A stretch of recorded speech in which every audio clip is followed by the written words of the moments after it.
You've expressed disapproval at Twitter's decision to ban Milo Yiannopoulos' Yes. account. Keeping this in mind, do you believe that Simon & Schuster made the correct decision in canceling Yiannopoulos' book deal over his most recent scandal? And do you believe that a company should prioritize their shareholders in making a decision to protect their profits, or should they risk their business endeavors to promote free speech for people like Yiannopoulos? Okay, so I don't think that publishers have an obligation to print everybody's book. As somebody who's submitted many book proposals over many years, I don't think the publishers have an obligation to promote anybody's book if they feel they're going to lose money on it. As far as Twitter claims to be, its own sort of claim is that it's sort of a free speech haven, and so it seems to define its central principles wrongly by banning people. And that, so, you know, and let me say for the record that as anybody who has watched me for the past year knows, I am no fan of Milo's. I have not been a fan of Milo's. I find Milo appalling, and I have for well over a year. I've stayed silent on this latest stuff because, honestly, you don't kick a guy while he's down. But the fact is that Milo, what's happened with Milo actually says less about Milo than it does about the conservative movement that I find troubling, right? I think that, just to give you a few examples of stuff that Milo's done over the past year, in a few weeks ago, he suggested to a Muslim girl in an audience that she shouldn't be wearing a hijab in America.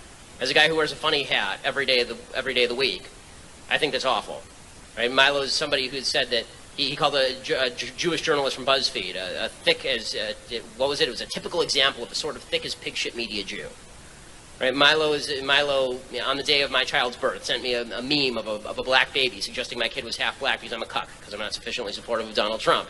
He's talked about how the alt-right is this wondrous milieu of intellectual decency and honesty, full of brilliant people, while openly acknowledging that the alt-right actually says that Western civilization and ethnicity are inherently connected. Right? He did all of this before all this stuff came down. So my only disappointment on all of this stuff is that, I think that conservatives should have said this is all bad stuff a long time ago. I don't think that it should have taken tape of Yiannopoulos saying that 30-year-olds having sex with 13-year-olds is great in order for people to say this was not great stuff. So if the only standard on the right is we'll accept anyone who pisses off the left, our only standard is you can't say that it's good for 30-year-olds to have sex with 13-year-olds. I think we can have a little bit higher standard. Yes, all right. I'm happy to take some questions. Are you going to go around if I pick people?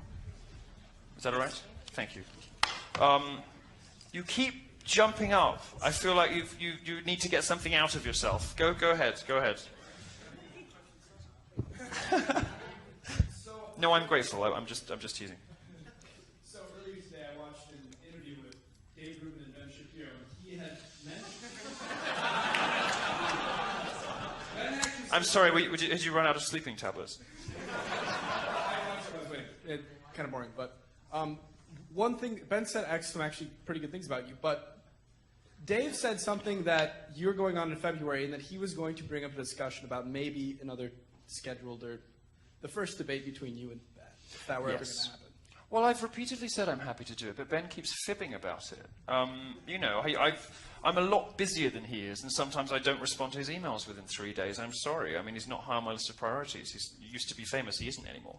I prefer to debate people who, when you're sort of, your star is ascending very quickly, as mine is. You're advised to be interviewed by people who are bigger than you, not smaller than you, which is why Ben sort of fell off my list of priorities. And I continue to hold out that offer to him if he wants to take it, but he started fibbing on his radio show saying I was a coward because I didn't respond to him for a week. Well, get over yourself, You used to be hot shit, used to be the big thing. You aren't anymore. People are going to take a while to reply to you. I'm very happy to debate him, although I'm not sure he'll want to now that his access and influence has evaporated because Trump won. He didn't imagine for a second that Donald Trump would win, and now he has. Ben's fucked for 8 years. Well, he deserves to be. He deserves to be, frankly, because he treated his own audience with disdain and contempt, and lost all of. I mean, he used to be the cool conservative, he used to be the guy that had fans under 50, unlike any of the rest of them. And then he fucked it all up with Trump. I mean, it's not my fault. But I'm very happy to debate him anytime. That's political incorrectness. It is not political incorrectness to shout cuck at people. Right? You're not actually changing anything. I'm sorry, just shouting cuck at people doesn't make the world a better place. It just means that you're an asshole. Yeah. So the idea that my big problem with this is that there's a whole generation of young people who are falling into the trap of thinking they're principled by saying stupid things, and not just saying stupid things, Because cuck is just a silly thing. But people who are using the N-word in chat rooms because they think, oh, I'm violating some sort of societal taboo, and that makes me cool. Yeah, well, that's not going to be so cool when it turns out your employer can search you. And now you can't get a job. Right? It's not going to be so cool when you fall into this trap of associating with all these folks, and it turns out that's on your Facebook page.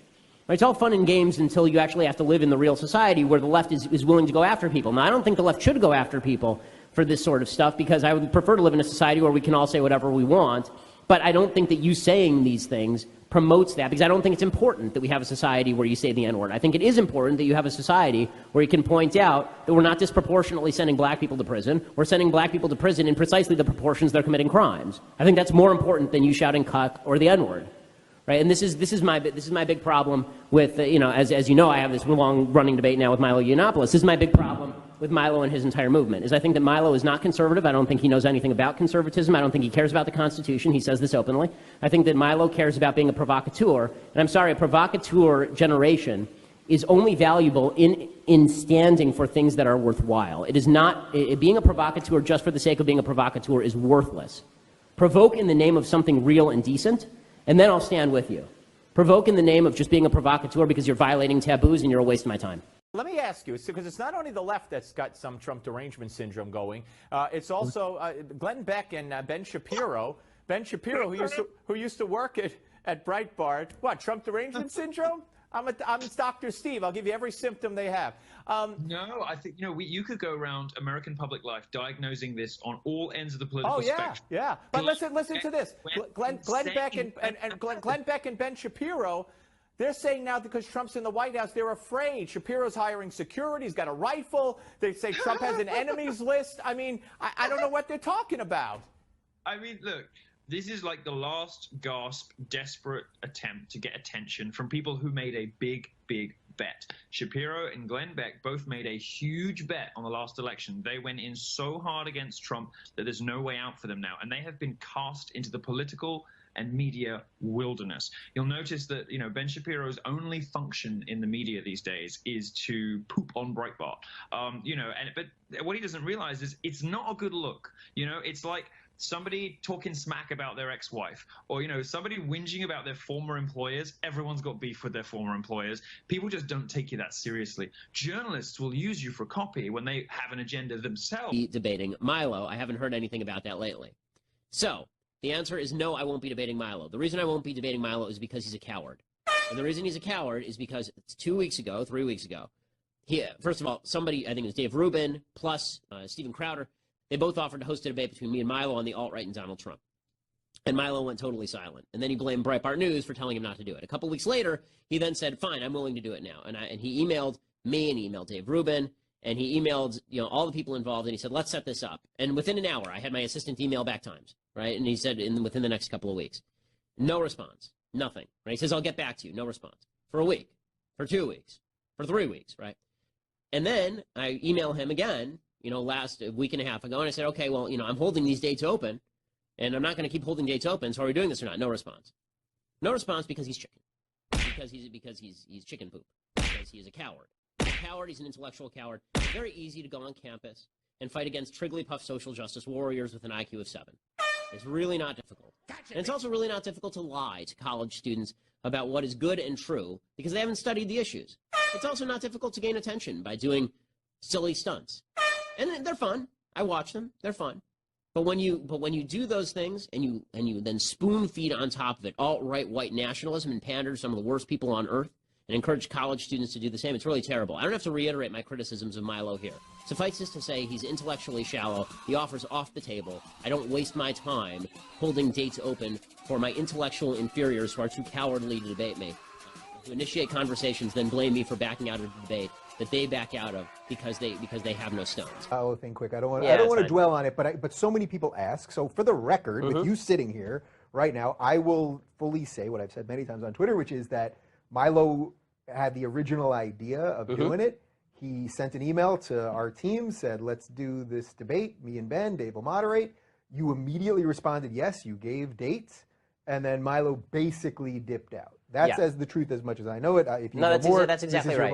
And so that's exactly right. And so and then went around the country proclaiming that I had chickened out and trying to derive this rivalry with me that I could not care less about. Like Milo, I wish nothing but success to Milo based on the good things he does. I hope nothing but failure for him for bad things that he does, just like anybody else. That's quite a wish. And I'm not going to play Lucy in the football with him. I mean, he ducked out, he chickened out, and I mean, look, the fact is that even the fact I was willing to do it in the first place after he was tweeting pictures of me, a black baby on the day that my son was born because I'm a cuck, it was a bit generous, but now that I'm not gonna play that game. That's not my game. And the thing is, I genuinely like both of you, and I think we could have done something really good. Milo's coming back in February. I think my guess is that the ground is a little too scorched. Yeah, I'm not interested. But yeah, okay. Again, I'm not interested in doing the Charlie Brown Lucy routine, so that he can go around the country proclaiming that he's brave after having chickened out. Yeah, so. And for the record, when he comes in February, I'll sure say the exact same thing to him, and he can say what, yeah, that's fine. That's fine. It'll be very sophisticated and British. I'm looking forward to having a chat with somebody interesting and fun who I admire. I think he's smart. I think he's has a great intellect. To work out time that works for our schedules. We're both very busy. I'm busier, obviously, because I'm much more successful. Sorry that he's going to be so totally and utterly humiliated by a faggot in debate, but what can you do? No, I'm gonna. You want to what? No, I haven't asked me about this Texas Tech. This is a very, look, this is a very weird situation that happened, right? I didn't reply to an email for 2 weeks because I'm busy and I was doing stuff like this. No word of it. I'm not bullshitting you. I'm not bullshitting you. I think my inbox has about 30,000 unread emails at the moment. I didn't reply for 2 weeks, as I very often don't. And then I hear that Ben has published a video saying I'm a chicken and I won't debate him, which I never said. We hadn't fixed a date yet. I wonder whether it's because did he decide he didn't want to do it in the end or whatever, but the invitation is open. Bring it, Ben.